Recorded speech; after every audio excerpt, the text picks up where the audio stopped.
All right, so before we get rolling, so with Titus, we'll talk about this next time, but um, just to sort of get you thinking about the relational aspect of cases and that, when we get into morphology, you have Paulos, right? And then you have doulos and apostolos all sharing the same ending. But what's interesting is that sometimes we don't even think about it, but Paul is addressing, and some translations will render it, I, Paul, am writing to you, Titus. But in reality, in the Greek text, there is no verb at all, right, expressing that action. What expresses it will be the cases.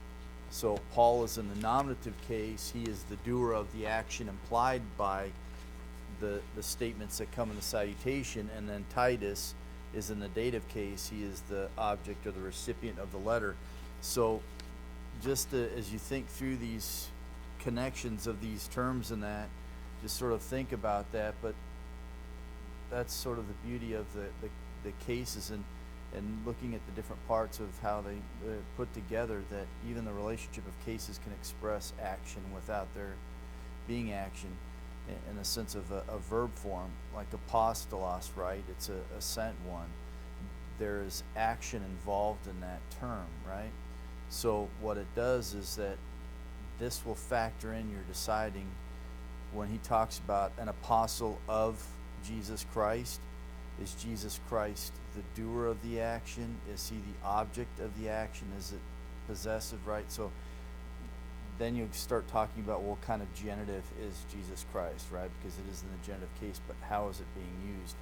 Part of how you will determine that is apostolos being verbal action implied in the noun. So just to say those are all things that are in there, right, that we are going to wrestle with in that, but all the little elements help guide us along. The other thing I think it's interesting is that if you look at the progression of the statement, right, according to the faith of the elect of God, right? So he takes us from the individual and that faith back to the ultimate source, right?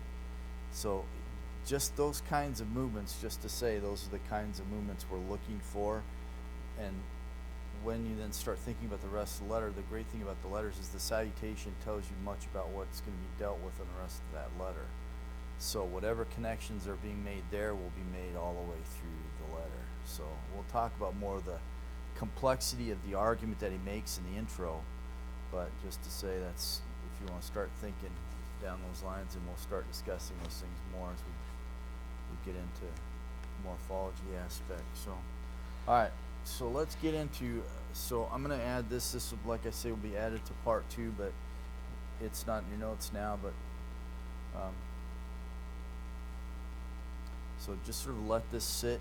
Some of the terms I'm going to talk about tonight, we'll just keep coming back to them over and over again. So don't worry about the definition, you'll get it. And I try to keep it as reduced as we can in introducing terminology, linguistical terminology, right? Because we don't want it to become overbearing, because otherwise you sort of like get disheartened and say, forget it, man, there's too many things to know. But enough to say there's, it sort of enlighten our eyes a little bit and then move on. But so we're going to deal with phonology still. Next time we're going to look at morphology. But if you want to turn your notes for part 2 on page 10,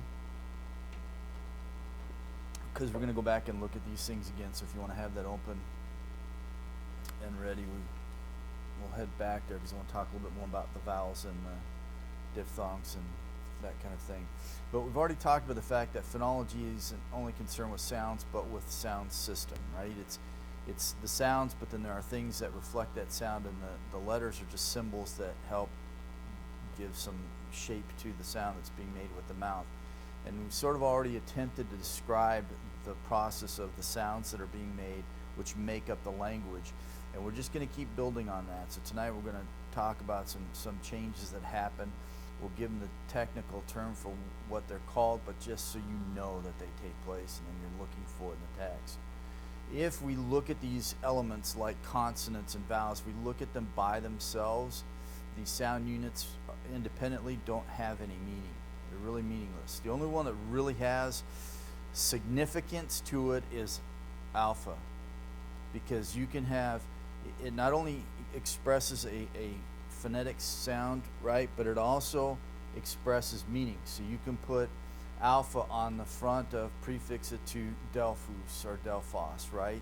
And if it's an odd Delphos, it's a brother. Delphos is from Delphus, which is womb.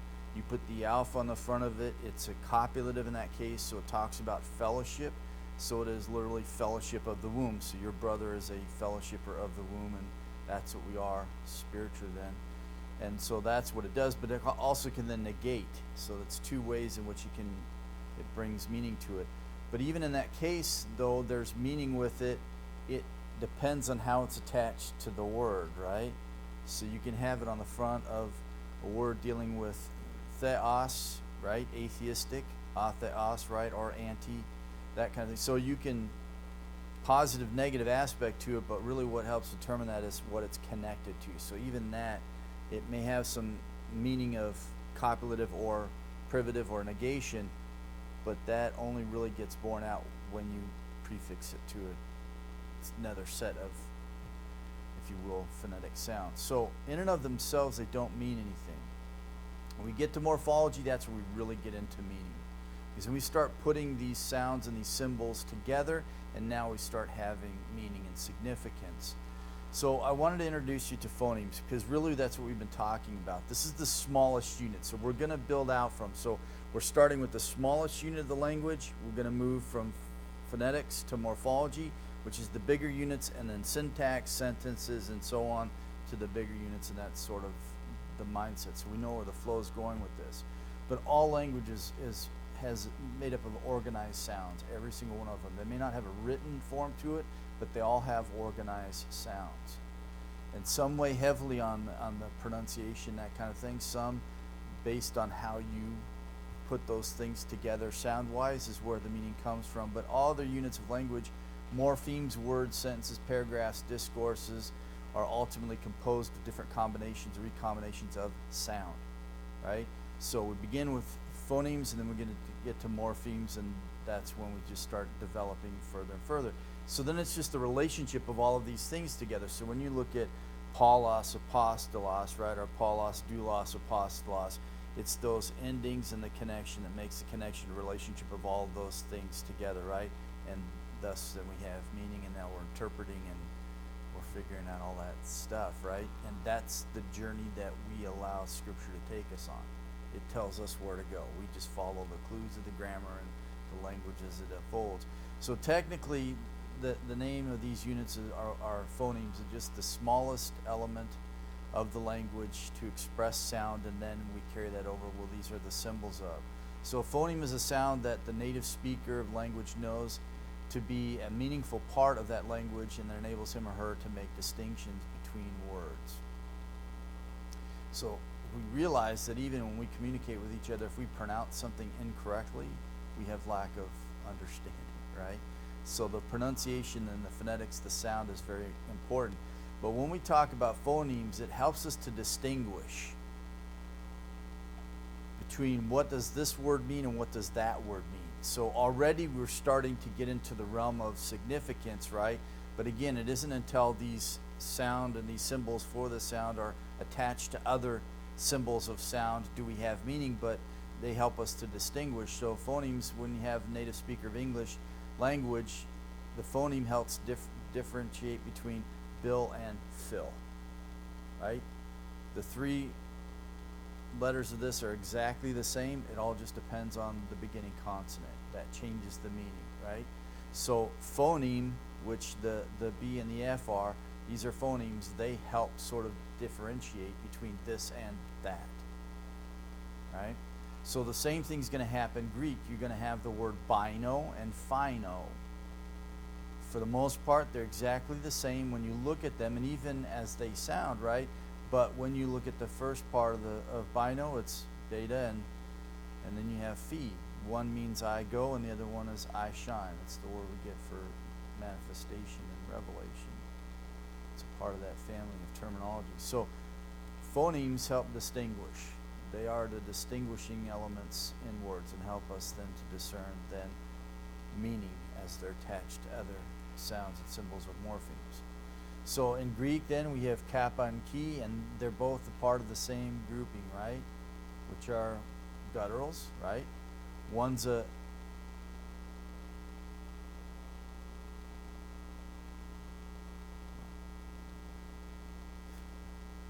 so both of them are gutturals, right? One is a unvoiced and chi is the aspirate, right? But what's interesting is that in a sense, when you come across them in words like eke and eke, they will sound exactly the same to you. Right? Except for the mere aspiration with the key, right? So you'd have an eke, but when you pronounce it, right, if you're in a hurry and you're not going to give that, right, the aspirated sound usually, and you're going to move on, then these two words can sound the same. But in writing, the distinguishing factor is the phoneme, right, kappa and chi. So that's what we're concentrating on. We realize then, and we look at that, and we can acknowledge these things, and we'll differentiate between there and he has, which is a huge difference, right? But it only has significance once you put it in the context of other phonemes combined together to create phoneme or morphemes, which then give meaning and significance, right? So it's just, that's what we're going to start getting into. Then we'll talk about aorist and future tense and all these things. We're going to deal with phonemes connected to other phonemes, which make morphemes, which then give us meaning and significance. But all those little elements we're going to pull apart and find and discover the truth that's there. So even the smallest phonetic change can have a strong impact on meaning, right? The little things matter. Give an example. John's Gospel is another case in Romans 5. But in John's Gospel, he gives us his purpose statement in chapter 20, verse 31. And in some manuscripts, you have pistuite, that you keep believing, okay? Which, if it is this, he is writing his letter to believers. In other words, his gospel would be intended to encourage believers to keep on believing and trusting in Christ and so on. But some manuscripts have the sigma in there. So all of the differences between this and this is one phoneme. But when you put it in here and combine it with these, it would then be addressing to an unbeliever that you may believe, future tense. So when you're studying through the Gospel of John, right, you have to figure out, well, is it this or is it that? And I would suggest to you that it's both. What's interesting is that if you read through John's Gospel, you can see both aspects woven all the way through the Gospel. You can see where it's an exhortation to those to keep believing, and you can also see exhortations to those to put their faith and trust in Christ. So even when you look contextually, the deciding factor is really tough. I would say that it leans more towards it's written to unbelievers, but at the same time, like I say, when you look at the body of evidence of the gospel overall, it's really tough to make that distinction. But it all comes down to one phoneme, right? So one letter combined with a group of other letters can change a lot, right? Can change a lot. Romans 5 is another example. And we won't get into that, but so you won't find a lot like this, but you will find this, right? So that just exhorts us that the little things matter. Understanding these little elements really are crucial for us. They do have an impact on, right, our belief and that kind of thing, and so we need to pay attention to those things, but that's what we will run into is the significance of these things. So consonant changes, we started looking at consonants. So if you want to look at page 10 of your notes, we'll kind of go back and just review these a little bit, but I want to talk about some of the changes that we will see happening. Give a technical term to define it so you know, but we'll just keep repeating these terms over and over again. You'll keep seeing them, But once we start moving into morphology and putting these pieces together, changes are going to start happening with the consonants and vowels. And so this is sort of get us thinking along those lines. So we began to look at these. We talked about the fact of we're looking at point of articulation, gutturals, alveolars, labials, voice, right? Vocal cords, is it unvoiced, voiced? We have flow of breath, aspirate, sibilant, okay? And when we start then combining these things, changes happen. And we already started to see that when we started looking at the consonants themselves and the combination of certain things. But the most common type of conditioned sound change that happens when it comes to consonants is assimilation, okay? From the Latin mean to make similar. But we're going to talk about there's two different types of assimilation. There is regressive and progressive. The majority of the time you're going to see regressive assimilation. Okay, you're going to have a consonant that follows a consonant that's going to make the one before it change. So it's making the move backwards, right? There are cases where we have progressive assimilation where it moves forward, but that's really rare. So if you just get regressive assimilation in your head, you're good, okay? But the majority of changes with consonants, this is where it comes with assimilation. And there is complete assimilation, and then there is incomplete assimilation, and we'll talk about that. So assimilation occurs frequently in practically every language, right? It happens a lot in English, but we don't necessarily pay any attention to it, nor do we learn our language this way, right? But some of the things that we did learn, they're there, right? So we'll talk about this with glides, but so we have our vowels, right? A, B, C, D, right? So we have our vowels, A, E, I, O, and U, but then we also have sometimes Y, right? Which is a glide. And it flows from one to the next and it connects with the vowel. So there are going to be these connections that we will make and should over time make in regards to our own language and start noticing these things. But the terms of articulation, assimilation of consonants usually involves one consonant becoming more like another in point of articulation, manner of articulation, or of voicing, which we've looked at all these different elements. So this is an example we saw from Colossians chapter 2, verse 2. This is what you're going to see in your Greek text. Okay, this is the word that we're going to focus on in this here. And so when you find it, you're going to see it in your text like this, but you're going to want to break it down, right, to get to the roots of and understand combination of. And so this is a combination of preposition soon, bibastantes. Now here's what's interesting is that actually, so if we take this part off here, okay, if we take this off here, we have this. Okay, bibas. This is a reduplication of this. We'll talk about this in perfect tense. So you basically have the initial consonant is going to be reduplicated here, and it's going to have a connecting vowel. So anytime you connect these things, we'll talk about this when we get to morphology, but anytime we connect endings, you have to have vowels that connect the consonants to it, right? So the same thing with here. You have reduplication. It's going to have a vowel here to help combine it. So drop that off. And really, this is where you get your triliteral root, and you can take it back to actually ba, right? So all of these things we're going to be able to pick it apart, and we'll be able to do that. But this is what we see, right? So we want to get back to all the component parts, and then what's the significance of them all together. And so knowing those roots from Metzger's book will be really helpful. I wouldn't worry about all the vocabulary in the front of that book yet. Just worry about that triliteral roots, and you'll start to see those over and over again and start looking for those. So when we then put this preposition on the front soon, there's going to be an impact, consonant to consonant, right? So this is regressive assimilation. It is the one that follows that's going to cause the one before it to change, because you're adding this on to this stem over here. So it's going to cause the new to change. And it's going to stay in a nasal, right? Because it's going to still have that flow of breath going up a nasal cavity. But because beta is a, what kind of labial, right? It's going to make the new become a mu. Yep. So in this case, we would refer to this as not a complete assimilation. A complete assimilation is when it would become the exact same letter. Okay?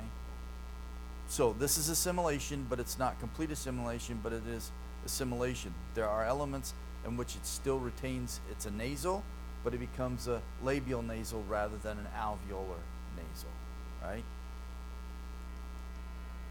But it still stays within the framework of what's there, right? So assimilation can be divided up into two broad groups depending on the direction of the change. Regressive, progressive. Regressive looks back, progressive looks forward. Regressive assimilation, a consonant becomes more like the one that follows. In other words, the force of change proceeds backwards, okay? And we're going to see this over and over again. The most common type of assimilation is the regressive. And the most common is this kind of regressive assimilation. It's partial assimilation, not complete assimilation.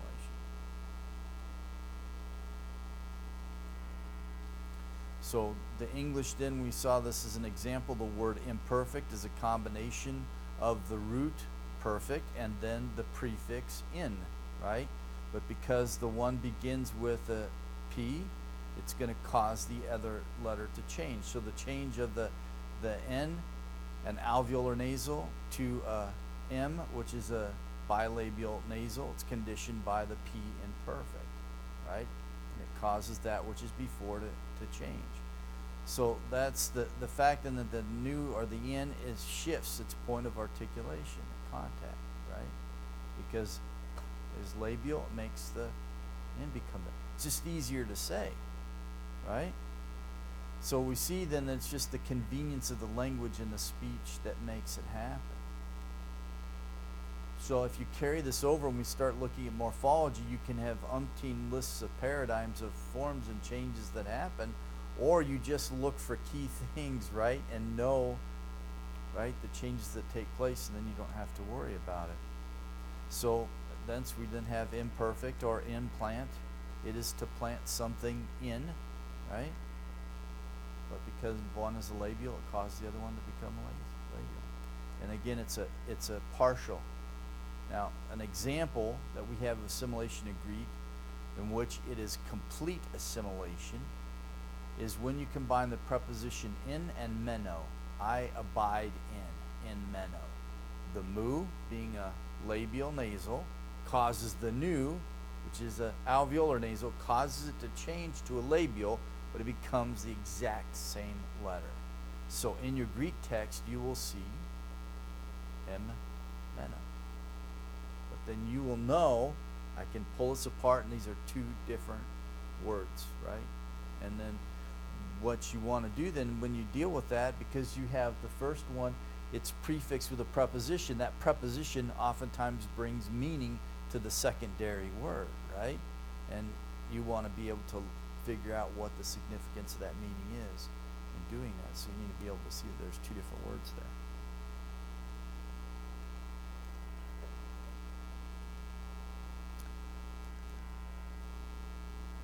So this we would consider a complete assimilation when they become the exact same letter, the exact same sound, right? Nothing distinguishable. If assimilation is partial, then we get the same here, but this is the same that we see in every other case. And this is pretty easy to see because here is, right? This is what? P is what kind of consonant? Labial, right? Unvoiced labial. What's this? Aspirated labial, right? So this causes this to become that. So you basically have double aspirated letter, right? So what happens with all of these consonants then, even the aspirated ones, they will cause change. We will have dissimilation when we have tithemi, because that is your root. We want to prefix it because you're going to make it a me conjugation. So you have the me ending, and you have the reduplication that happens on the front, thithemi. But in that case, the aspirated letter causes the other one to deaspirate because they're the same consonant, right? So they do tithemi. and it's just a deaspirated town. So we'll talk about that, but for the most part, most of the changes are assimilation, assimilating itself to, not dissimilation, where it's unassimilating itself from. But the visual of it, you would look at it and say, right, this doesn't make sense, it's so foreign. But if you think about it phonetically, it makes complete sense, right? And so therefore, then even as you start looking at these things, you'll be able to reason why it happened. And you'll see it and know it. Progressive assimilation, this is the other kind of assimilation. This takes place when the first consonant in some way makes the second more like itself. In other words, the force of the change proceeds forwards. This is much less, and there are very few examples of this that you're going to run across in the Greek text. So like I say, it's mostly regressive assimilation that you're going to look for, not progressive, but we have to tell you it happens. So historically in English, we have this. In Old English, we have the LN combination became a double L. And basically in that case, we have complete assimilation, but it's progressive, right? The L caused the N to change, and it became complete assimilation. It became the exact same consonant, right? So you'll have this then in Greek. So essentially you're going to have this, both of them are liquids, so they glide together, easier to pronounce, it becomes double L. So I talk about that in part 5 of lesson 1, and those added extra notes there talk about more about some of those changes with the gutturals and all that kind of stuff. So, but like I say, this is the less frequent change that happens, this progressive, so don't worry about getting that one down. When you get the other one mastered, these things will stand out more clearly. But it is interesting that both of them are considered liquids, which would give you an idea of why, right? So the next thing I want to talk about is about amalgamation. So assimilation is one change that happens when we put these consonants together, and therefore learning them based on point of articulation, vocal cords, aspiration, flow, breath, that all that stuff.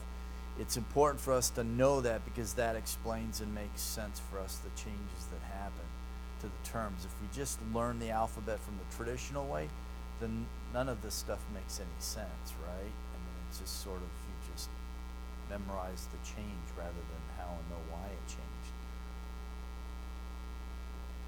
But then in the long run, it helps, because even when you start looking at the vowels, you'll start recognizing why the vowels change the way that they do.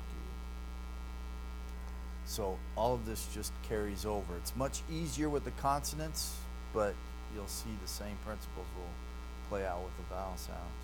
So the sibilants, we looked at these, and these are more than just flow of breath. There's also a combination, because originally it was kappa, right, and unvoiced, plus sigma, and then p, unvoiced with the sigma.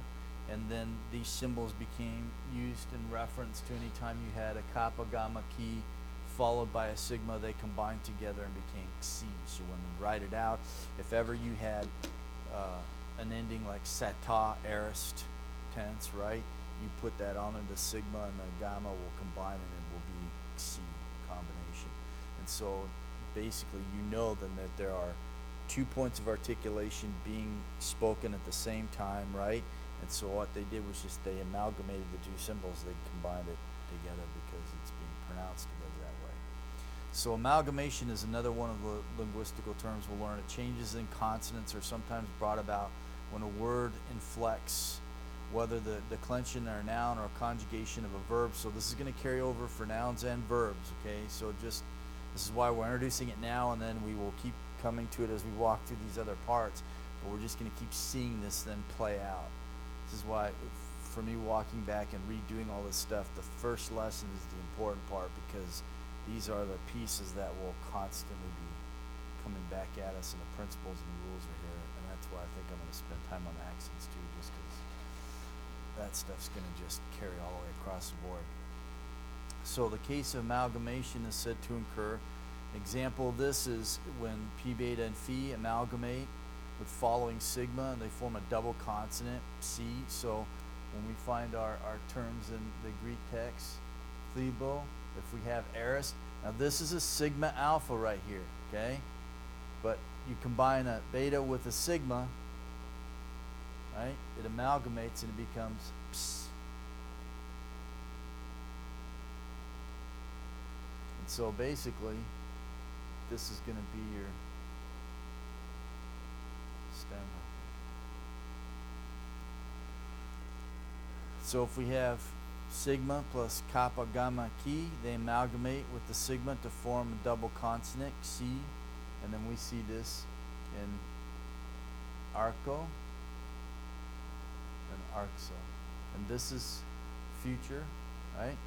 It's future tense. We put a sigma here to make it a future. This is the subject, the doer of the action, I. We put a sigma here, but it combines with the chi, and it becomes xi. So the difference between this and that, I rule, I will rule.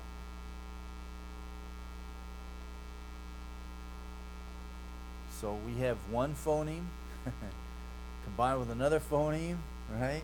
Combined with another phoneme, and we have meaning.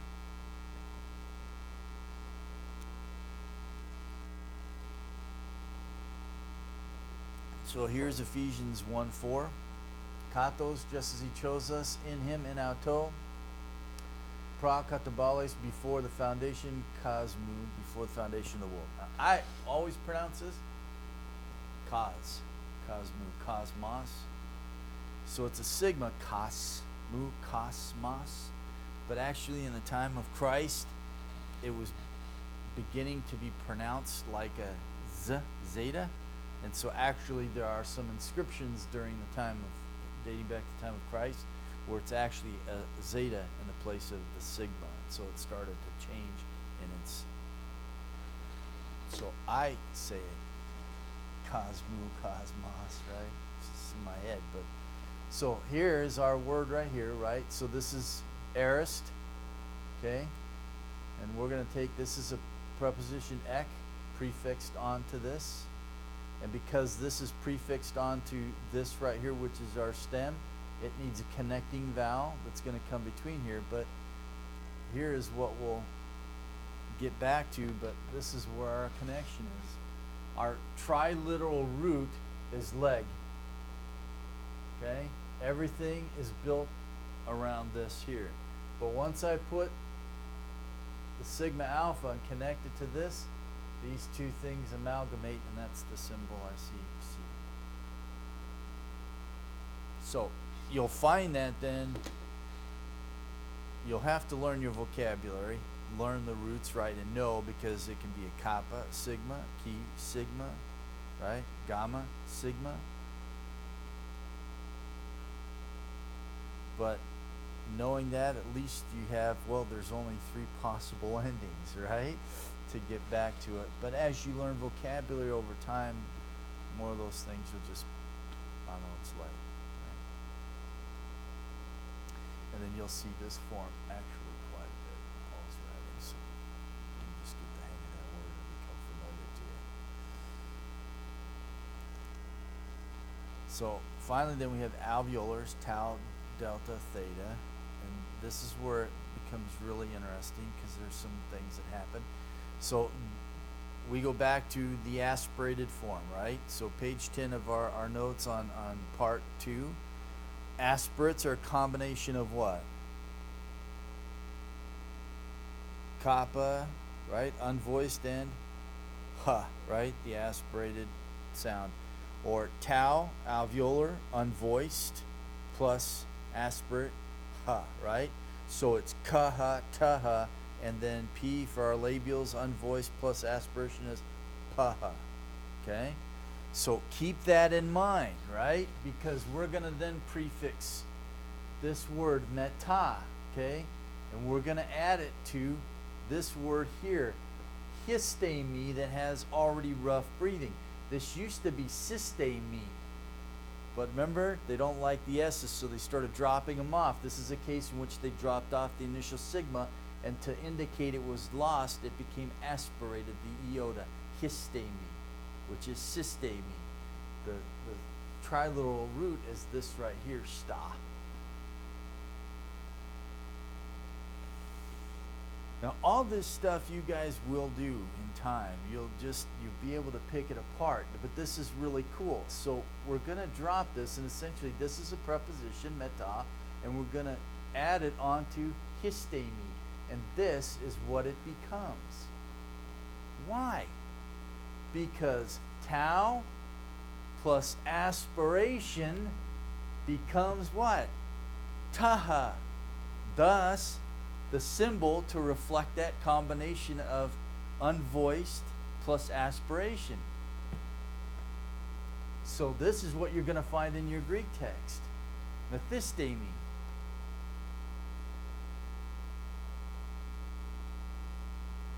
Cool?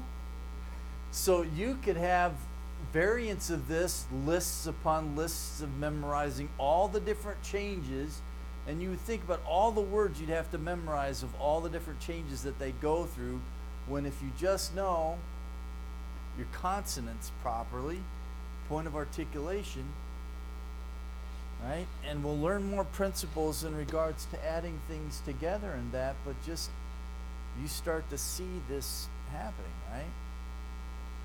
So forget learning the consonants this way, vowels this way, and then just learn traditionally. Doesn't make any sense, right? So over time in the West, as Greek was being passed on, a lot of these things were brushed to the side, thinking this is just too complicated.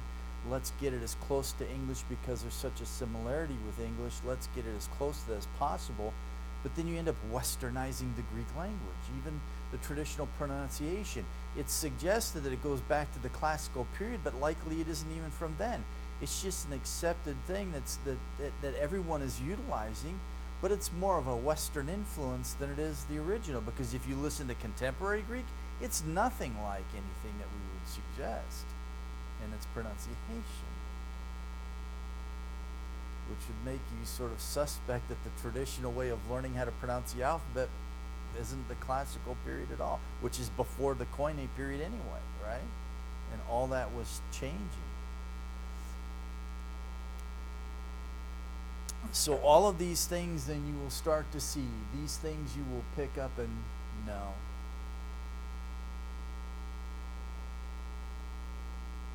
Because then when you can get into etymology and start studying everything and figuring everything out, right, this really gets cool and gets to be amazing. So we have our rough breathing connected to a tau, and what does it do? It aspirates it. So our symbol to reflect that phonetic sound as we say that, right? Metistemi.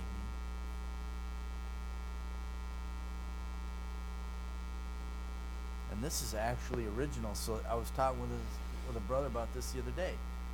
So we usually learn the me conjugation at the very end in most grammars, and we're going to do that here, but I'll just tell you actually this is where it all started. It started with the aorist, sta, that's triliteral root. And that's what Metzger in his book talks about, right? He tries to sort of give a snapshot of what that looks like. So everything was a triliteral root system. Hebrew was, Greek was. They bore that same element, but it started with the aorist. So normally when we learn verbs, we begin with present tense and then imperfect and so on, but it actually started with aorist. You triliteral root, you had a me ending, so I stand, right, and then you add on your prefixes and infixes and you form your words. But the way we learn it in the West, we're completely backwards. We learn the most important part last, right? And it would actually make everything else make sense in a lot of ways, but just what we do. So I'm not going to reinvent the wheel, but I'm going to just keep telling you these things and you'll see it, right? So this is what my dad did with morphology in his Greek morphology class. Was all these guys would come into seminary and they would be taking beginning Greek elsewhere, was required to have it done before they came into seminary. And then they come in there and they're just wrestling with beginning Greek, and now they got to do advanced stuff, and then you're going to get into exegesis and all of this, and they're just perplexed, right? It just doesn't make any sense to me. So what he started doing was just reteaching them Greek again. But all he did was just started teaching them the principles of what happened, and all of a sudden you guys are just like, oh, now that makes sense, right? And they start getting it. So my struggle was, okay, how do I bring this in at the beginning? Because the way that my dad did it for years was that he was reteaching guys who already learned Greek, right? So they already had some of this stuff in their head. He just had to put it in proper place.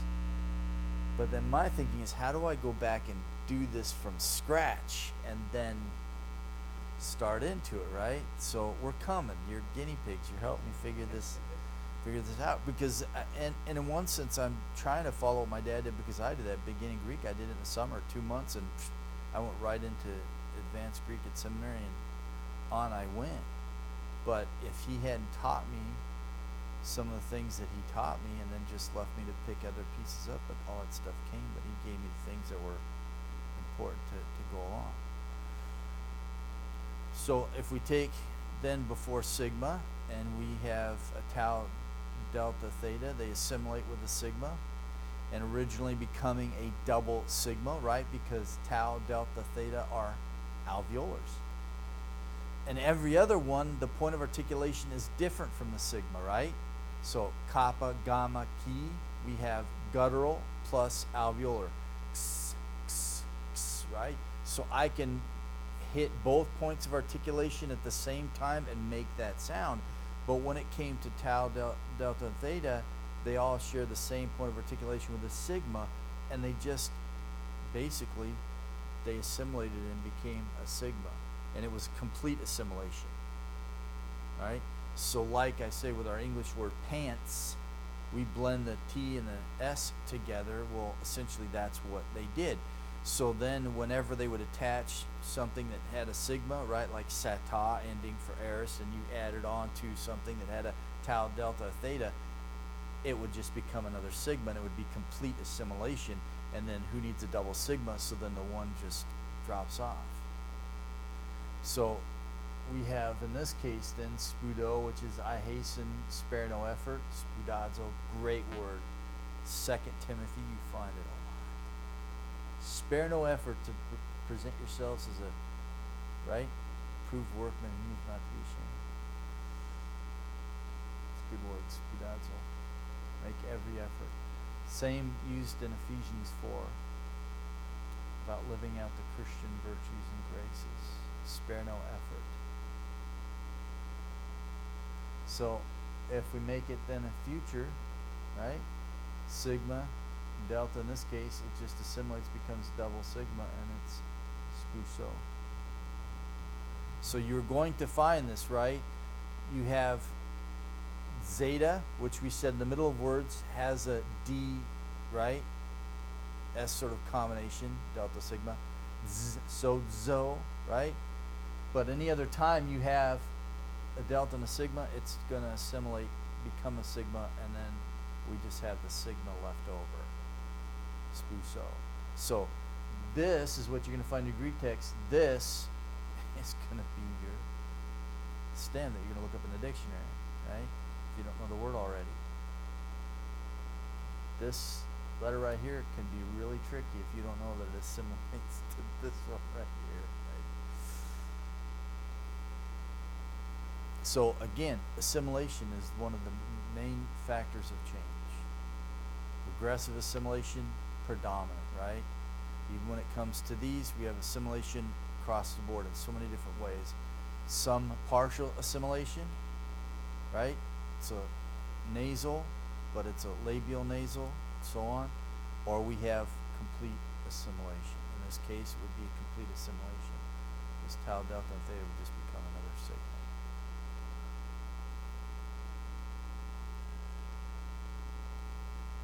So liquids and sigmas, this is our rule. Liquids and sigmas don't go together. Lambda, mu, nu, rho. And the reason why we classify these as liquids is just the flow of breath. And they just, right, smooth when you say them. Right, it's that. And they're actually laterals because your tongue fans out. Right? You can feel it push out. So that directs the flow of breath as you're saying them. So in this case, we have loss of consonants, right? Liquids and sigmas don't go together. So this is where we learn about our spurious diphthongs that aren't true diphthongs, right? So there are going to be changes that you find in the terms where you actually have a loss of consonant, but you're going to see those spurious diphthongs A and U, and you'll know that something took place. So 2 significant points in this is the loss of the sigma. This is commonplace in the Greek language, and so there's a lot of effects for this happening. The first is the loss of intervocalic sigma. So I talked about systemi, the loss of the sigma at the beginning of the word. It became aspirated. Systemi became histemi, right? So in this case, intervocalic sigma. This word you'll find in Ephesians. But in 1 Corinthians, but here's what's interesting. So here you have a vowel, here you have a vowel. So in the language, it began to do this, drop off the sigma in between these vowels, okay? Well, whenever you lose a consonant, it has to be compensated for, okay? Compensatory lengthening. This is the word you're going to find in your Greek text, epino, okay? And in this case, we have this with this joining, and it becomes the elongated, and therefore the accent rests here, right? And omega is always long, right? And epsilon is always short. So know that for next time we're going to talk, right? Vowels, long, short of it. So because omega is long, it wins out over the short epsilon, and they just join together and become epino.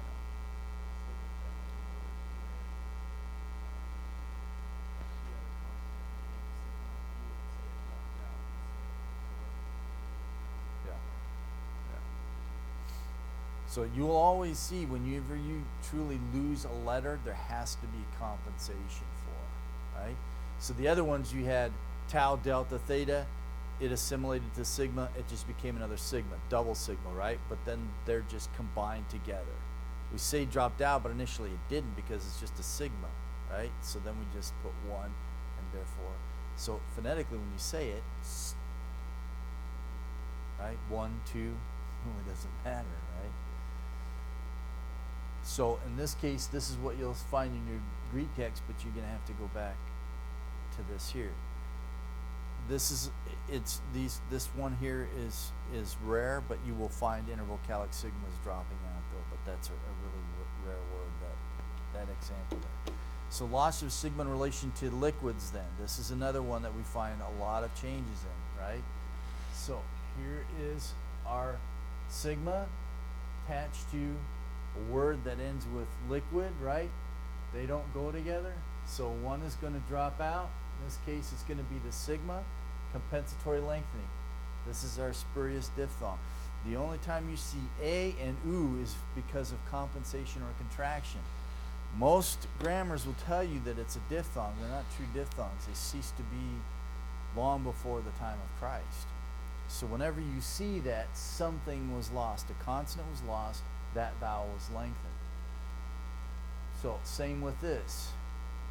Apostela, right? Here's our sigma attached to a liquid. In this case, the sigma drops out. We have compensatory lengthening for the loss of the consonant, and there's our spurious diphthong.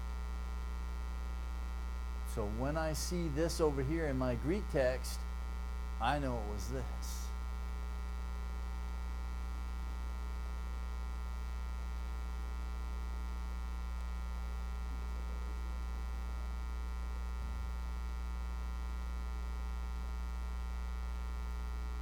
So when I see, we'll learn this, but when I see A, I'm thinking compensation, contraction. When I see U, same thing. Time for balance with repression.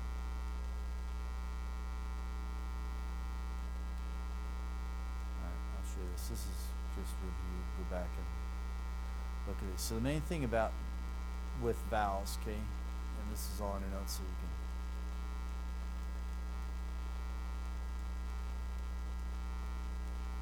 By the way, I added more stuff to this later. I'll show you something. So here's the diphthongs, right? So traditionally these are what are considered to be proper diphthongs. I, ow, oi, you, we. And then these ones here are improper. You have the iota subscript. They're monophthongs. They're not diphthongs because diphthongs are two sounds, right, combined in one syllable. These ones, the iota isn't pronounced at all. It's completely lost. But the symbol itself was tenacious and stayed. So they dropped it down and put it underneath these particular vowels. We'll talk about this because that helps us for accenting. Why? So they're there. All right? But understanding diphthongs is important because every true diphthong ends with a glide, iota upsilon. And we talked about this last time that they had that sense of they had a vowel significance, but they also had that consonantal significance. Like we looked at Y and W in English, right? Owl, yowl, right? And that kind of thing. So the iota and upsilon are used to form the true diphthongs, and a true diphthong will glide into a Y or a W sound, okay? So we have I, ow, oi, ew, hui. And in this case, you have two glides put together, right? But there's a hua, ya sound, hui, okay? But all of them, a true diphthong will end in a Y or a W sound.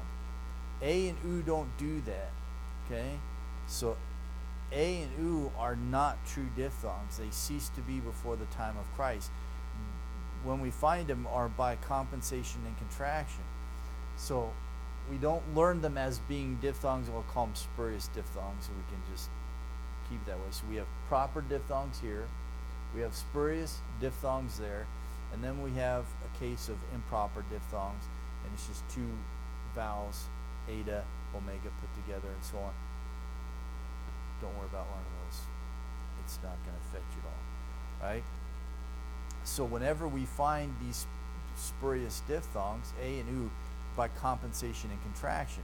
So we have liquids and sigmas, right? Don't go together. So we're going to have a dropping of the sigma, and we have the lengthening of the epsilon to A, right? Compensation for loss of the consonant. Same thing here.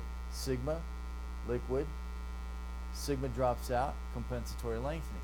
Everywhere you find this, you're going to find this happening. So here's your participle. Luusa. It was luansa. So when I see us, I think ants. Okay? So these things we'll learn. Just little ditties to say to yourself, and you will think that. When I see ace, I think ints. When I see us, I think aunts. So this is what happens. Sigma, tau, both alveolars, they do what? Assimilate, right? Becomes a double sigma, which then becomes a single sigma. It's the same letter, right? Liquid or sigmas and liquids don't go together, right? So then in this case, we drop this and we have compensatory lengthening and we have luusa, right? So here's your participle. So we learn how to make participles.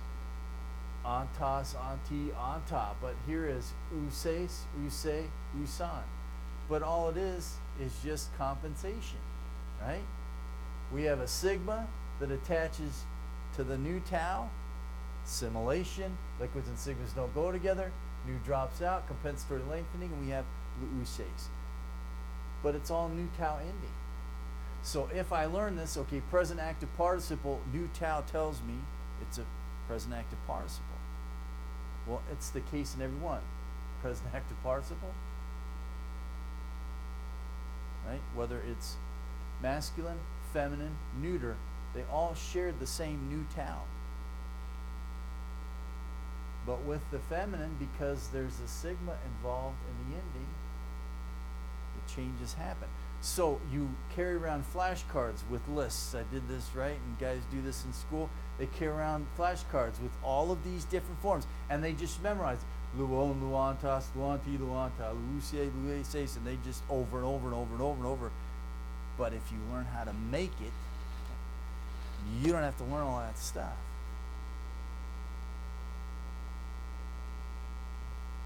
But it's the same. So we'll see this with articles. Article tus, tau, omicron, upsilon, sigma. Tus originally was tons, omicron, nu, sigma. Liquids and sigmas don't go together. Nu drops out. Compensatory lengthening, we have tus. So you'll learn the paradigm and you'll see these are the articles. One of the articles is tus, but it was tons. So whether it's nouns, whether it's verbs, whether it's articles, you're going to come across the same thing. A and U are not true diphthongs. They're there by compensation or contraction. When I see them, something dropped out, some consonant dropped out.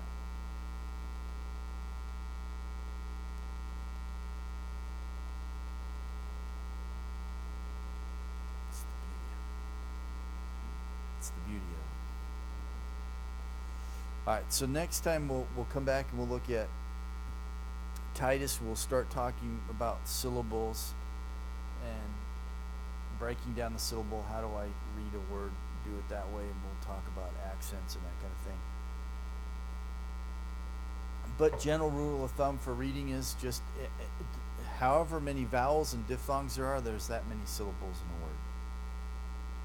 And basically you let the vowel and the diphthong govern the syllables. So as many consonants as that vowel or diphthong can carry, that's just the rule of thumb. So if I have a, del, fas, right, if I break it up, a, vowel stands by itself, del, epsilon, fas, omicron at the end. So I have a 3-syllable word. Sometimes you can move those consonants, right? Do them differently, but as much as you can, just follow the vowel. It's a good rule of thumb. But that'll be in your notes. If you want to read ahead for part 4, notes, syllables and accents and all that, it's pretty explanatory, and then we'll come back and talk about that next time as we get into morphology. Paprosi, any questions?